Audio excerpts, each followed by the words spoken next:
Welcome to Kiran TV. Kiran TV చెప్పింది నిజమవబోతుంది ఏమంటారా? ఎందుకంటే 24th ఓజీ సినిమా చూసి నేను కిరణ్ ఒక రివ్యూ ఇచ్చాం. ఈ సినిమా డెఫినెట్గా పవన్ కళ్యాణ్ గారి జీవితంలో, పవన్ కళ్యాణ్ గారి సినీ చరిత్రలో రికార్డులు సృష్టించబోతుందని చెప్పడం జరిగింది. హరిహర వీరంలో 70 కోట్లతో ఇప్పటి వరకు ఆయన రికార్డు ఫస్ట్ కలెక్షన్స్. ఈ సినిమా డెఫినెట్గా ఫస్ట్ డేనే 150 కోట్లు దాటుతుందని ఆ రోజు చెప్పడం జరిగింది కిరణ్. నేను సేమ్ అదే నిజమైంది. First day collections Pavan Kalyan గారి చరిత్రలో, చలనచిత్ర చరిత్రలో 154 కోట్లు అంటే దాన్ని బట్టి అర్థం చేసుకోవచ్చు. అంటే కిరణ్ టీవీ చెప్పింది జరిగింది. కట్ చేస్తే ఈ వారాంతర కలెక్షన్స్ డెఫినెట్గా రోజు రోజుకు పెరుగుతున్నాయి, థియేటర్లు పెరుగుతున్నాయి, అభిమానుల సంఖ్య పెరుగుతుంది, రిపీటెడ్ ఆడియన్స్ పెరుగుతున్నారు. అది ఇంకొక మాట కూడా చెప్పాం, ఇది రికార్డ్స్ క్రియేట్ చేస్తుంది, 500 కోట్లకి వెళ్తుంది ఫస్ట్ వీక్లో నేను చెప్పడం జరిగింది. ఇదే కిరణ్ టీవీలో కిరణ్ నేను. అది నిజమవుతుంది. 500 కోట్ల క్లబ్లోకి పవన్ కళ్యాణ్ గారు అడుగు పెట్టబోతున్నాడు. ఇది ఎవరైనా ఆపగలరా? నిజ జీవితంలో, రాజకీయాల్లో, సినిమా నుంచి రాజకీయాల్లో వచ్చిన తర్వాత జగన్ నిన్ను అదపోతానని తగ్గపోతే నా పేరు పవన్ కళ్యాణ్ కాదు, నా పార్టీ జనసేన కాదు అని చెప్పి 151 సీట్లున్న జగన్మోహన్ రెడ్డి గారి ప్రభుత్వాన్ని గద్దె దించేసాడు. అది ఎవరి వల్ల అయింది? ఒక్కొక్క వ్యక్తి పవన్ కళ్యాణ్ గారి వల్ల సాధ్యమైంది. మరి ఇప్పుడు రాజకీయాల్లోకి వెళ్ళాడు, ఇక సినిమాల్లోకి రాడు, సక్సెస్ కాలేడు, సినిమాలు అయిపోయినాయి అనుకున్న సమయంలో ఒక్కసారిగా చెంప అనిపించేటట్టుగా ఈ విమర్శనవాదులకి ఒక చెక్ పెట్టాడు అనుకోవాలి. రికార్డులతో, తన యాక్షన్తో, తన ఎమోషన్తో. అంటే ఒక బర్నింగ్ డిజైర్ ఉంటుంది, ఒక గ్యాంగ్స్టర్ ఎలా నటించాలి, ఒక నటుడు ఏ విధంగా పరిపక్వత చెందాలి, ఆ నటనలో ఒక యంగ్స్టర్, ఒక అభిమాని దర్శకుడిగా మారితే సుజిత్ రూపంలో ఈరోజు అతనిలో నటన మొత్తం రాబట్టాడంటే పవన్ కళ్యాణ్ గారు ఇంత ఫైర్ ఉందా? ఒక్క సీను ఇంటర్వెల్, ఆయన ఎంట్రన్స్ ముందు 15 నిమిషాలు కనపడిపోయినా ఆయన వచ్చే సీను నెక్స్ట్ లెవెల్. ఫైట్స్ కావచ్చు, తను స్వతహా మార్షల్ ఆర్ట్స్ అన్ని నేర్చుకున్నాడు, ప్రపంచంలో అన్ని హీరోకి కావాల్సిన లక్షణాలు, దానిలో నేర్చుకోవాల్సిన యుద్ధ విన్యాసాలు అన్నీ కూడా నేర్చుకున్నాడు. ఎందుకంటే ప్రాక్టికల్ మ్యాన్. మనం చూసాం, కార్ల కింద చేతులు పెట్టి చేతులంతా ఇదైనా కానీ డూప్గా చేస్తారు చాలామంది. ఆయన డూప్కి ఇష్టపడ్డు, ఇది కష్టం వీళ్ళు తెలిసినాడు కాబట్టి. కట్ చేస్తే ఇప్పుడు ఆ యాక్షన్ ఇంటర్వెల్ తర్వాత ఒక పోలీస్ స్టేషన్లో సీన్ చూస్తే నా భూతో నా భవిష్యత్తు, ఏ హీరో కూడా చేయలేడు అన్నట్టుగా పవన్ కళ్యాణ్ గారు చేసి చూపించాడు. ఎవరు సీట్లో ఉండాలి ఆ సీన్లో. ఈ యొక్క ప్రధానమైన అంశాలు ఈ సినిమాని ఈరోజు 500 కోట్ల క్లబ్లోకి తీసుకెళ్ళబోతుంది అనేది సుస్పష్టంగా అర్థమవుతుంది. రికార్డులు ఎవరైనా ఆపగలరా? చెరపగలరా? చరిత్రను ఎవరైనా తెరమరుగు చేయగలరంటే చేయలేరని అర్థమవుతుంది. మెగాస్టార్ గారు తమ్ముడుగా ఈరోజు పవర్ స్టార్ పవన్ కళ్యాణ్ గారు నేషనల్ పొలిటికల్ స్టార్గా అవతరించాడు. ఇప్పుడు ఈ రికార్డులు, ఈ సినిమాను, తెలుగు సినిమాని హిందీ థియేటర్లో కూడా వేస్తున్నారంటే దాన్ని బట్టి ఎంత పవర్ఫుల్ ప్యాక్ పవన్ కళ్యాణ్ గారు చేసాడు అర్థమవుతుంది. ఇకపోతే కిరణ్ టీవీ చెప్పింది నిజమైంది, రికార్డులా తీసుకెళ్తుంది. ఈరోజు పేపర్లో చూసుకుంటే ఒక ప్రముఖ ఆంగ్ల పత్రికలో September brings A box office revival for Tollywood అని చెప్పి, టాలీవుడ్కి కలిసి వచ్చింది సెప్టెంబర్ అని. సంక్రాంతికి వస్తున్నాం అనిల్ రావుపూడి సినిమా ఎట్లయితే ఇదైందో, సెప్టెంబర్ మాసం వచ్చేసరికి ఈ సినిమా ఏది హిట్ అవుద్ది? ఎందుకంటే సినిమా హిట్ పడితే 24 క్రాఫ్ట్స్ బాగుంటాయి, అందరూ బాగుంటారు. హిట్లు చాలా తక్కువైపోయినాయి.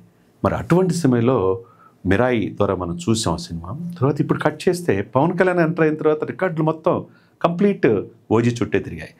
ఒక ఆంగ్ల పత్రికలో చాలామంది విమర్శిస్తున్నారు, ఏముంది అది ఇది అని చెప్పి అనుకుంటారు. ఈ పత్రికలు ఏమి ఎవరి కోసం, ప్రాపకం కోసం పనిచేయవు కదా. ఒక ఆంగ్ల పత్రికలు ఇప్పుడు ఎందుకు చూపిస్తున్నాం అంటే కిరణ్ టీవీలో దాంట్లో రాసిందే చెప్పబోతున్నాం. Currently the spotlight is the Pawan Kalyan's much hyped gangster drama OG, director by Sujith. The film stormed into cinemas with impressive opening day numbers and is expected to maintain its momentum. అంటే ఏంటి? రికార్డులను ఏదో హెచ్చు తగ్గులు కాదు, ఒకే లెవెల్లో పైకి వెళ్తుంది తప్పితే గ్రాఫ్ కిందకి తగ్గట్లా, థియేటర్ల సంఖ్య పెరుగుతుంది తప్పితే తగ్గట్లా, కలెక్షన్స్ పెరుగుతున్నాయి తప్పితే తగ్గట్లా. ఏంట్రా బాబు పవన్ కళ్యాణ్ అని చెప్పేసి సక్సెస్ మీట్ పెట్టారు, సినిమా నభూతో నా భవిష్యత్తు ఉందని చెప్పేసి అందరూ చెప్తున్నారు. ఇకపోతే with impressive opening day numbers and expected to maintain its momentum. తర్వాత పొటెన్షియల్లీ సెట్టింగ్ న్యూ రికార్డ్స్, చాలా దృఢంగా న్యూ రికార్డ్స్ ఓజీ క్రియేట్ చేసింది. దీంతోపాటు fans are already celebrating its high octane action and Pavan Kalyan's powerful screen presence. అంటే ఒక ఆంగ్ల పత్రికలో చూడండి, ఈయన పవన్ కళ్యాణ్ గారు ఆ తర్వాత దీంట్లో ఏ సినిమాలు వచ్చినాయి అని చెప్పేసి లిటిల్ హార్ట్స్ ఒక సినిమా ఉంది, మిరాయి ఉంది, తర్వాత బెల్లంకొండది గారి. ఇవన్నీ చూసుకుంటుంటే ఫస్ట్లో ఎవరున్నారు ఇక్కడ? Power star Pavan Kalyan. కాబట్టి ఆయన నిజ జీవితంలోనే హీరో కాదు, సినిమాలోనే కాదు, రాజకీయాల్లోనే హీరోని, నిజ జీవితంలోనే హీరోని. ఆయన చేయాలన్న యాక్షన్, నేను అభిమానులు లేకపోతే నేను లేను, మీకోసం సినిమా చేశా, మీకోసం సినిమాలు చేస్తానే ఉంటా అని చెప్పి ఎల్బీ స్టేడియంలో జోరున వర్షంలో కూడా చెప్పాడు. చెప్పి రికార్డులు కొట్టడం అనేది కొంతమందికి సాధ్యం, అది రాజకీయాలైనా సినిమాలైనా. ఈయనన్నీ ఏదో కానీ తెలియదు, కానీ ఈయనకి దైవబలం మెండుగా ఉంది. దశాబ్దం పైన పోరాటంలో ఎక్కడ గెలవని వ్యక్తి నేను గెలుస్తాను, జగన్ గద్దె దించుతా అన్నాడు, దించాడు. ఆయన అసెంబ్లీ గేటు కూడా దాటనేమని చెప్పి వ్యక్తులకి చెప్పి చేశాడు. వాళ్ళందరూ ఎవరైతే అన్నారో వాళ్ళ ఇంటి గేటు దాటి రావడానికి భయపడుతున్నారు. ఈయన హ్యాపీగా 21 మంది గెలిపించుకున్నాడు, 3 ఎంపీలు గెలిపించుకున్నాడు. ఈరోజు దేశ రాజకీయాల్లో 100 కోట్ల మంది హిందువులకి సనాతన ధర్మ పరిరక్షకుడిగా పవన్ కళ్యాణ్ గారు ఉన్నారంటే మరి ఏం చెప్పాలా? మేము ఎప్పుడు చాలా కాలం నుంచి దాదాపు మాకున్న దశాబ్ద కాలపు యొక్క అనలిస్ట్గా అనుభవంలో కిరణ్ కావచ్చు, నేను కావచ్చు, అనేక ఇంటర్వ్యూలు చెప్పాం. పవన్ కళ్యాణ్ ఏంటి, పవన్ కళ్యాణ్ వ్యక్తిత్వం ఏంటి, ఇచ్చిన మాట కట్టుబడి ఏంటి, ప్రజల కోసం పనిచేసే వ్యక్తి అని. ఆయన ఈరోజు 2 పడవల మీద కాలేయలేరు, 2 పడవల మీద కాలేసాడు. అటు రాజకీయాలు, సినిమాలు సక్సెస్ చేసి చూపించాడు. ఈరోజు రాజకీయాల్లో ఒక సరికొత్త పంద అయిన పవన్ గారు తుఫాన్ అనే దేశ ప్రధాని మోదీ మనల్నే పొందాడు. ఈరోజు ప్రపంచ సినిమా ప్రేమికుల యొక్క మనసులు కూడా దోచుకున్నాడు పవర్ స్టార్ పవన్ కళ్యాణ్ గారు. కాబట్టి ఎప్పుడు వచ్చావన్నది కాదు, బుల్లెట్ దిగిందా లేదని సినిమాల డైలాగ్ ప్రకారం ఎక్కడ తగ్గాలో తెలిసినోడు పవన్ కళ్యాణ్. కాబట్టి ఎక్కడ నెగ్గాలో తెలుసు ఆయనకి, అన్నీ తెలుసు. ఆయన స్థితప్రజ్ఞుడు, ఆయనకి ఓర్పు, నేర్పు, చేర్పు, కూర్పు ఇవన్నీ కలిస్తే పవర్ స్టార్ పవన్ కళ్యాణ్ గారు. కాబట్టి కిరణ్ టీవీ సాక్షిగా మేము ఎప్పుడు ఉన్నదే చెప్తాం, నిజాయితీగా చెప్తాం, ఎవరికి భయపడిన నైజం కిరణ్ టీవీ.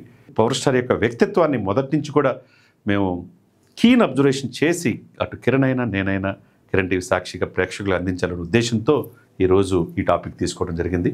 మరి రాబోయే రోజుల్లో ఈ సినిమా ఎన్ని సినిమా రికార్డుల్ని బద్దలు కొట్టి ముందుకెళ్తుందో వేచి చూద్దాం.